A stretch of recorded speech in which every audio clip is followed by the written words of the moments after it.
Commanders, Matthew and I are back with another round of Robotech RPG Tactics. But we're not really doing the RPG part, so I'm just going to call it Robotech Tactics. We're playing on the same board we played on last time. We've just rotated it 90 degrees to change up our angle of attack. And we've increased our force sizes. So we'll be right back with Army lists. We'll go from there. So we moved up to 210 points this time around. I tacked on a artillery squad.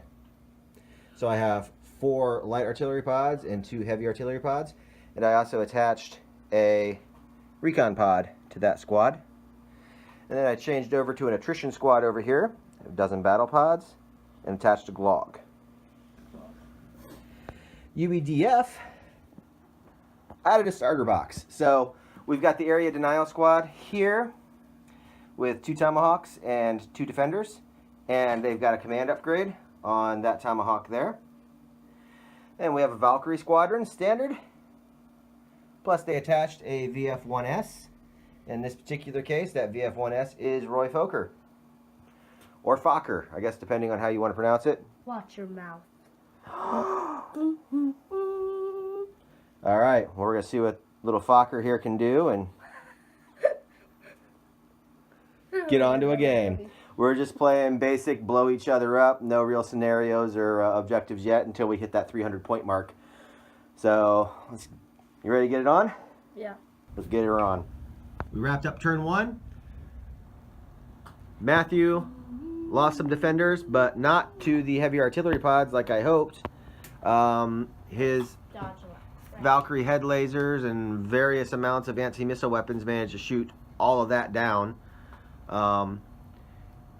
These light artillery pods did missile the bejesus out of his defenders, though, and take them out.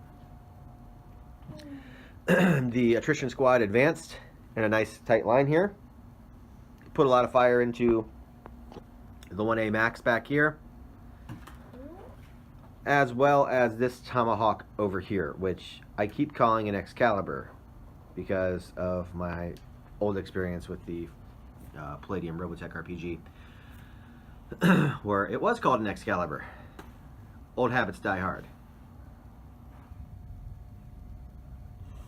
Playing with the dice over here. I see that. Found that you can spin a dice. Right? All right. Well, we're heading into turn 2, and we'll see what happens. You think? Turn 2 was not kind to the UEDF. Matthews lined up his morgue. VF-1J, 2 A's, and 2 Defenders. Roy actually just ate it to a bunch of missiles as well. But due to his special ability, he'll be hanging around till the end of next turn. I almost spent all my command. You spent all your command points last round. It was a rough turn. The Zentradi are just trudging up the board, and this veteran attrition squad, my losses by comparison have been light. I've been utilizing my command points to roll with impact and spread the damage around, and yeah, it's just it's not working out for the UEDF. So we've got 2 Tomahawks, 1 slightly damaged, 1 undamaged, a Roy that's dead at the end of the turn regardless, and a half-alive VF-1A left for the UEDF forces. The Zentradi are out. 2 light artillery pods and 2 battle pods, but they were within 8 inches of the Glog, so for a command point they can come back on next turn. Life is cheap, boy. Hate it. Life is cheap.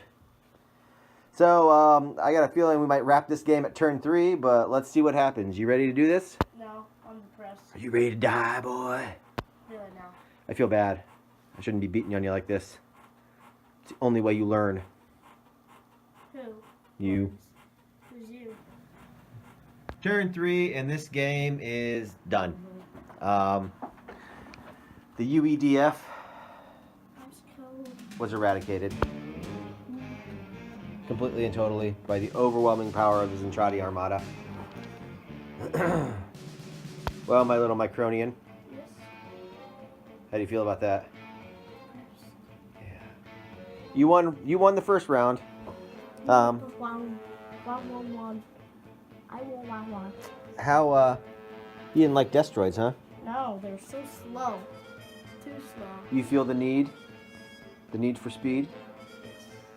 You too young to understand that. Yeah, I did not mean to pummel you like that, buddy. Considering you had a larger arm than me, but I had one, but I used still one. If I would have used small blood on that turn, and then popped you with my Destroids and Max, and then took you out with all of, Yeah, that would have helped. that would have helped a little. I don't know that you could have salvaged the game, But I understand what you're saying. Yeah. That would have made a difference. if I were to keep my Destroids alive, then they would have helped a little. Well, the bigger the games get, there's a lot more for you to manage. And I was trying to tell you, I'm like, I've got these artillery pods. They're gonna dump a volley on you, and they didn't end up meaning much because you shot down the blasts, so you didn't get messed up by that. But Still, so for me, it pays to be all clustered up because I get that close formation bonus, which makes my battle pods better. Your units are good enough that you don't usually get the close formation bonus, so it's actually better for you to spread out a little bit and make me hunt you down individually. oh, okay, I get that. At least that's the way I'm reading it. If I'm wrong, comment below. Help Matthew defend the Earth against the Zentradi Armada. With your donation of $1, you could feed a UEDF citizen who's picking his nose for the internet to see. Itching my nose. Come on, dude. Don't farm for nose gold on YouTube. Come on. Itchy. All right, well, I'm happy I added artillery pods to the Zentradi Armada. I'm not happy that you added Destroids. I've got, I want to paint up another Glog and 9 more. One Glog is hard enough. I'm playing a game with Patrick in April. We've made a plan to play a full 300-point game. Excuse me. And he's working on his UEDF, and I told him I'd work on my Zentradi. So my plan is to take a attrition squad with a Glog, like I took on you tonight, and the artillery squad with the recon pod, like I brought, and then I want to run an assault squad, which comes with a Glog and 9 more battle pods. And that should be 300 points if I make them veterans. The only reason I think why I won is because that's stupidly long. That stupid life is cheap thing. Life is cheap. Well, it did help kill off Max because those two battle pods came back at the end. It's like once you lose a reinforcement, you immediately someone is like, we're losing. Someone moment. Yeah, well, that ability to bring battle pods back in is extremely helpful. It is, and that's why I think they should have less, but the Glog should have more health. Well, But we should have less, and we should have less, like 4 or 5, and then we do less damage, but you have more and you do less damage. see if you get a little braver and rush those Valkyries up to assassinate that Glog, though.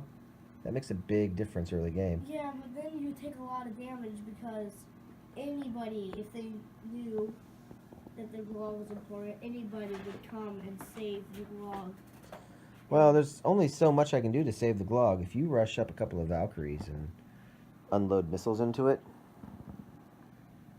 It would do something.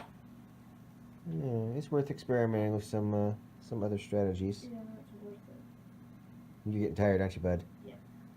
Only a little, actually. We're not that tired. The street level camera here.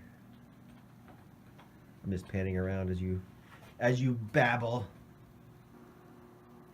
I do like this game. It's really fun and addicting. Well, I'll keep working. I'll get my Zentradi army painted up, and you'll have to tell me what you think you want. You want another Valkyrie squad, you think? Yes, and I want to get rid of the Destroids and have more Valkyries. All Valkyries all the time? I want to have 2 Destroids and more Valkyries. I mean, because who needs Destroids in life?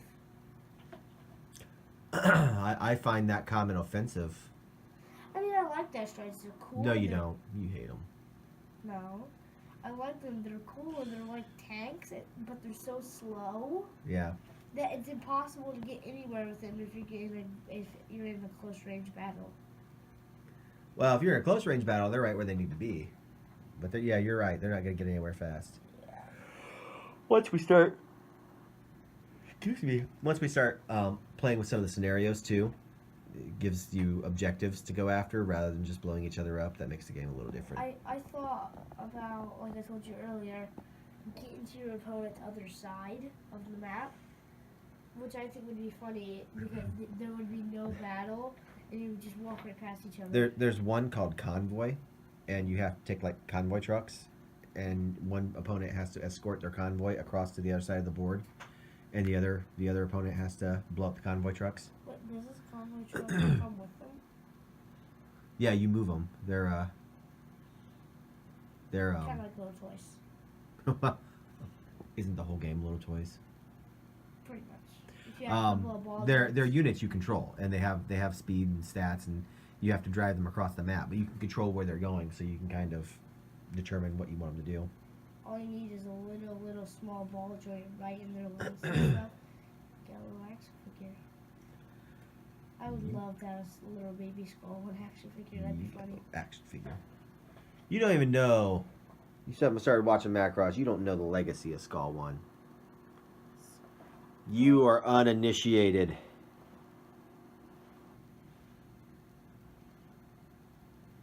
See, it's just like tonight. I can't miss you.